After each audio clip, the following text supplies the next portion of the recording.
அனைவருக்கும் வணக்கம். நான் தமிழரசி பாலமுருகன். இந்த பதிவில் நம்ம பார்க்கக்கூடியது மே மாதத்திற்கான மைத்ரேயி முகூர்த்தம் நாள் மற்றும் நேரம்.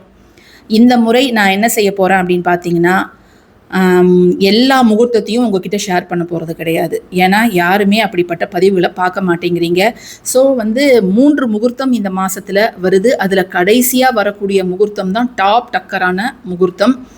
இப்போ இந்த மாதத்துலேருந்து அந்த மைத்ரேயி முகூர்த்தம் வருதுன்னா அதற்கு முன்னாடி தான் அந்த குறிப்பிட்ட நாளுக்கான நேரத்தை நான் உங்ககிட்ட பகிர்ந்துக்க போகிறேன். ஏன்னா நிறைய பேர் நம்ம மாதத்தோட முதல் நாளில் போடும்பொழுது அந்த நாள் வரும்போது மறந்துடுறாங்க. இந்த மாதிரியான பதிவுகள் வியூஸ் நிறைய போகிறதே கிடையாது. ஸோ இப்போ நாளைக்கு மைத்ரேயி முகூர்த்தம் வருதுன்னா இன்னைக்கு அந்த நேரம் என்ன, அந்த நேரத்தில் நம்ம வீட்டில் இருந்தோ அல்லது கோவிலுக்கு சென்றோ நாம் செய்ய வேண்டிய எளிய வழிபாடுகள் என்ன அப்படிங்கிறத இனிமேல் நான் உங்ககிட்ட ஷேர் பண்ணிக்க போகிறேன். அந்த வகையில் நாளைய தினம், அதாவது 3/5/2026 மே மாதத்திற்கான முதல் மைத்ரேய முகூர்த்தம் வருது. இதை தவிர்த்து இன்னும் 2 முகூர்த்தங்கள். ஸோ ஆக மொத்தம் மே மாதத்தில் 3 முகூர்த்தம் வருது. இந்த 3 முகூர்த்தத்துலேயும் நம்ம பணம் எடுத்து வைக்கணுமா அப்படின்னு கேட்டிங்கன்னா நிச்சயமாக கிடையாது. ஏதாவது ஒரு முகூர்த்தத்தில் நீங்கள் எடுத்து வைத்தீங்கன்னா போதும். அதாவது மினிமம் குறைந்தபட்சம் ஒரு முகூர்த்தத்தில் நீங்கள் எடுத்து வச்சா போதும். பட் 3 முகூர்த்தமே நான் செய்யலாமா அப்படின்னு கேட்டிங்கன்னா தாராளமாக செய்யலாம்.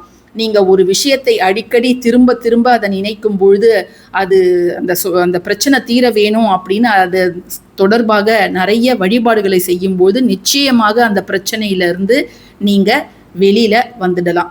அதனால் எல்லாருமே நம்பிக்கையோட கமெண்ட் செக்ஷனில் கடன் தீரும் அப்படிங்கிறத நீங்கள் ஆத்மார்த்தமாக டைப் பண்ணுங்க. சும்மா நான் சொல்கிறேன் நாங்களும் டைப் பண்ணுறோம் அப்படின்னு பண்ணாதீங்க. உண்மையிலேயே என் வாழ்க்கையில் இருக்கக்கூடிய கடன் தீரும், நிம்மதியான வாழ்க்கை எனக்கு சேரும் அப்படிங்கிறத நினச்சிக்கிட்டு வெறும் கடன் தீரும் அப்படிங்கிறத மட்டும் நீங்கள் டைப் பண்ணுங்க. இந்த மைத்ரேயி முகூர்த்தம் இந்த நேரத்தில் நிறைய பேர் ஒவ்வொரு மாதமும் கேட்கக்கூடிய சந்தேகம் என்னன்னா, இந்த நேரத்தில் போய் நாங்கள் நகை வாங்கலாமா, இந்த நேரத்தில் நாங்கள் போயிட்டு ஸ்கூல் ஃபீஸ் கட்டலாமா, இல்லை நகை சீட்டு போடலாமா, போஸ்ட் ஆஃபீஸில் ஒரு அக்கௌண்ட் ஓப்பன் பண்ணலாமா, எஃப்டி ஓப்பன் பண்ணலாமா அப்படின்னு கேட்குறீங்க. இதற்கும் அதற்கும் சம்பந்தம் கிடையாது. மைத்ரேயி முகூர்த்தம் அப்படிங்கிறது கடன் மட்டும் தீர்ப்பதற்கான ஒரு முகூர்த்தம் தான். ஸோ இதில் போயிட்டு நீங்கள் அந்த விஷயங்கள்லாம் செய்ய வேணாம். அதற்கென்று தனியான விஷயங்கள் இருக்குது. திரிபுஷ்கர யோகம், தங்க நகை வாங்குவதற்கு. அதே போல் குளிகை நேரமும் ஒரு நாளில் வரும். நம்ம சேனலை நீங்கள் தொடர்ந்து ஃபாலோ பண்ணிங்கன்னா நிச்சயம் தினம்தோறுமே ஏதாவது ஒரு சின்ன விஷயத்தை நீங்கள் கற்றுக்கிட்டு அதை உங்கள் வாழ்க்கையில் நீங்கள் செயல்படுத்தும் பொழுது நல்ல பலன் தெரியும். நாளைக்கு வரக்கூடிய மைத்ரேயி முகூர்த்தத்துக்கான நேரத்தை நான் லாஸ்ட்டு சொல்கிறேன். அந்த நேரத்தில் நாம் செய்ய வேண்டிய 2 முக்கியமான எளிய வழிபாடுகள் என்ன அப்படிங்கிறத இப்போ நம்ம பார்த்துடலாம். இப்போ அந்த குறிப்பிட்ட நேரத்தில் இப்போ நம்ம பார்க்கக்கூடிய இந்த முதல் வழிபாடு நீங்கள் நாளைக்கு அசைவம் சாப்பிட்ருந்தாலும் பண்ணலாம், அல்லது வேறு எந்த தீட்டு காலங்களில் இருந்தாலும் நீங்கள் இதை தாராளமாக செய்யலாம். இந்த ஒரு உப்பு வழிபாடு மட்டும் நீங்கள் எப்பொழுதும் போல் கவரில் பணம் எடுத்து வச்சுடுங்க. நாம் சொன்ன அந்த ஸ்விட்ச் வேர்டு, ஏஞ்சல் நம்பர்ஸில் உங்களுக்கு நம்பிக்கை இருக்கும் பட்சத்தில் நீங்கள் அதையும் ஒரு சார்ட் பேப்பரில் எழுதி அந்த கவர் உள்ளார வைக்கலாம். நம்முடைய பழைய பதிவுகளை போய் நீங்கள் செக் பண்ணி பாருங்கள். அதாவது தெரியாதவங்களுக்கு சொல்கிறேன். அதில் நம்ம தெளிவாக அதில் எக்ஸ்பிளைன் பண்ணியிருப்போம். அல்லது வெறும் கவரில் நான் ரூபா நோட்டு மட்டும்தான் எடுத்து வைப்பேன் அப்படின்னா நீங்கள் அதையுமே செய்யலாம். எத்தனை கடன் இருக்குதோ அத்தனை கவர் நீங்கள் எடுத்து வச்சுக்கோங்க. அதில் ஒன்றுத்துலேயுமே நம்ம சொன்ன அந்த விஷயத்தை நீங்கள் செய்யும் பட்சத்தில் நிச்சயம் நல்ல பலன் உங்களுக்கு கிடைக்கும். ஜஸ்ட்டு நீங்கள் உங்களுடைய இடது கையில் கொஞ்சம் உப்பை அந்த நேரத்தில் எடுத்து வச்சுக்கோங்க. வடக்கு பக்கமாக பார்த்து அமருங்கள். நார்த் ஃபேஸிங்காக அமர்ந்துக்கோங்க. அமர்ந்துக்கிட்டு இப்போ நம்ம சொல்லக்கூடிய ஒரு விஷயத்தை உங்களுடைய மனதில் நீங்கள் நினைங்க. எனக்கு இருக்கக்கூடிய கடன் நான் என்னுடைய சூழ்நிலை காரணமாக நான் வாங்கியது. ஸோ அந்த கடன் மிக விரைவில் தீரணும் அப்படிங்கிறதுக்காக நான் முயற்சி செய்து வருகிறேன். அந்த கடனானது மிக சீக்கிரம் தீரணும் அப்படிங்கிறத நல்லா வேண்டிக்கோங்க. ஒரு 2 நிமிடத்திலிருந்து 5 நிமிடம் உங்களுடைய இடது கையில் லெஃப்ட் ஹேண்டில் நீங்கள் வச்சுருங்க.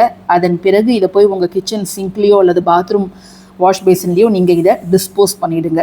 ஜஸ்ட்டு உங்களுக்கு இருக்கக்கூடிய பயம், எதிர்மறையான எண்ணங்கள் இதெல்லாம் இந்த ஒரு விஷயத்தை செய்வதன் மூலம் முற்றிலுமாக நீங்கிவிடும். மிக தைரியமான ஒரு மனநிலையோடு நீங்கள் கடன் அடைப்பதற்கான முயற்சிகளை ஈடுபடலாம். இரண்டாவது வழிபாடு, நாளைய தினம் இதை செய்வது ரொம்ப ரொம்ப விசேஷங்க. இது சுத்தபத்தமானவர்கள் மட்டும்தான் செய்யணும். அசைவம் சாப்பிட்டு தயவு செஞ்சு இதை செய்யவே கூடாது. ஏன்னா இது சக்தி வாய்ந்த சரபேஸ்வரர் வழிபாடு. சரபேஸ்வரர் அப்படிங்கிறது மனித உருவமும் விலங்கு உருவமும் ஒரு பறவை உருவமும் மூன்றும் ஒன்றிணைந்து இருக்கக்கூடிய ஒரு தெய்வீக ஆற்றல், சிவபெருமானோட ஒரு ருத்ர உருவம் அப்படின்னே நம்ம இதை சொல்லலாம். நரசிம்ம மூர்த்தியை சாந்தப்படுத்துவதற்காக சிவபெருமானிலிருந்து அவதரித்த ஒரு அவதாரம் தான் இந்த சரபேஸ்வரர் அவதாரம். நமக்கு ஏற்படக்கூடிய சங்கடங்களை தீர்க்கக்கூடியவர் சரபேஸ்வரர். தீராத கஷ்டங்கள், தீராத உடல் நோய், பில்லி சூனியம், ஏவல், செய்வினை, கண்ணேறு இதை மாதிரியான பிரச்சனைகள் தீரவும், அந்த கல்யாண தடை, குழந்தை வரம் தடைப்படுது, நல்ல வேலை கிடைக்கிறதுல தடை, இப்படிப்பட்ட பிரச்சனைகள் இருக்கிறவங்களும் சரபேஸ்வரர் வழிபாடு செய்யலாம். கடன் சுமை, அந்த தீராத கடன், கழுத்தை நெரிக்கக்கூடிய கடன் இருக்குது அப்படிங்கிறவங்க ஞாயிற்றுக்கிழமை ராகு காலத்தில் 4:06 அந்த நேரத்தில் நீங்கள் உங்கள் வீட்டுக்கு அருகில் சரபேஸ்வரர் கோவில் இருந்ததுன்னா அங்கே போயிட்டு நீங்கள் இலுப்பை எண்ணெய் பயன்படுத்தி 2 தீபங்கள் நீங்கள் ஏற்றி வழிபாடு செய்யலாம். இல்லைங்க எங்கள் வீட்டுக்கு பக்கத்தில் சரபேஸ்வரர் கோயில் இல்லை, ஏன்னா இவரோட கோயில் ரொம்ப கம்மியாக தான் இருக்குது. ஏதாவது கோவிலெலாம் ஒரு சின்ன தூணில் இவரோட கல்லில் வந்து செதுக்கியிருப்பாங்க. அப்படி இல்லைன்னா ஒரு சின்ன படம் மாதிரி தான் வரைஞ்சி வச்சுருப்பாங்களே தவிர இவருக்குன்னு சந்நிதி வச்ச தனி கோயில்னால் ரொம்ப கம்மி தான். ஸோ சரபேஸ்வரரை வேண்டி நீங்கள் ஒவ்வொரு ஞாயிற்றுக்கிழமையும் 4:06 உங்கள் வீட்டிலேயே 2 நெய் தீபங்கள் ஏற்றி வச்சு வழிபாடு செய்யலாம். வீட்டில் இலுப்பை எண்ணெய் தீபம் வேண்டாம், நெய் தீபங்கள் நீங்கள் ஏற்றுங்க. கோவிலில் மட்டும்தான் சரபேஸ்வரருக்கு இலுப்பை எண்ணெய் தீபம் ஏற்றலாம். ஸோ முடிஞ்சால் நாளைக்கு நீங்கள் ராகு காலத்துலேயும் போகலாம், அல்லது நம்ம சொன்ன இந்த நேரத்துலையும் நீங்கள் கவரில் பணம் எடுத்து வச்சுட்டு சரபேஸ்வரர் ஆலயத்திற்கு சென்று தீபம் ஏற்றி வழிபடலாம். ஸோ இப்போ மெயின் பாயிண்ட்டுக்கு வந்தாச்சு. நம்ம நாளைக்கு நைட்டு 7:09 PM to 9:20 PM 7:09 மணி முதல் 9:20 மணி வரை விருச்சிக லக்னம் ப்ளஸ் அனுஷ நட்சத்திரம். தயவு செய்து யாரும் தவற விடாதீர்கள். மொத்தம் 131 நிமிடங்கள் இருக்குது. இதில் நீங்கள் கவரில் பணம் எடுத்து வைக்கிறதுனாலும் வைக்கலாம், உப்பு வழிபாடு செய்யறதுனாலும் செய்யலாம், அல்லது நீங்கள் கோவிலுக்கு போய் அந்த நேரத்தில் சரபேஸ்வரரை மனமுருகி பிரார்த்தனை செய்தாலும் செய்யலாம். கடன் தீர்வதற்கு மட்டுமல்ல, குடும்பத்தில் இருக்கக்கூடிய அனைத்து பிரச்சனைகளும் நீங்கவும், நம்முடைய சங்கடங்கள் நீங்கி ஒரு நிம்மதியான வாழ்வு வேணும்னா சரபேஸ்வரர் வழிபாடு ரொம்ப ரொம்ப சக்தி வாய்ந்தது. நரசிம்மரையே அடக்கியவர் யாரு அப்படின்னு கேட்டிங்கன்னா சிவனின் ரூபமான சரபேஸ்வரர்.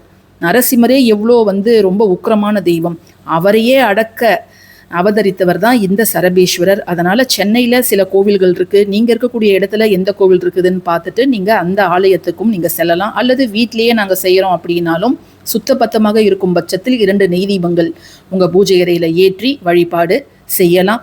ஸோ இதை யாரும் தவற விட்டுடாதீங்க. கவரில் என்னென்ன பொருள்லாம் வைக்கணும் அப்படின்னு நான் பல பதிவுகள், பல ஷார்ட்ஸு ஏற்கனவே நான் அப்லோட் பண்ணியிருக்கிறேன். ஸோ அதை பாருங்கள். ஏதாவது சந்தேகம் இருக்கும் பட்சத்தில் நீங்கள் கமெண்ட் செக்ஷனில் கேளுங்க. பதிவு பிடிச்சிருந்ததுன்னா கட்டாயமாக லைக் பண்ணுங்கள், ஷேர் பண்ணுங்கள். எல்லாருமே கமெண்ட் செக்ஷனில் கடன் தீரும்னு டைப் பண்ணுங்கள். தேங்க்யூ ஃபார் வாட்சிங். நன்றி.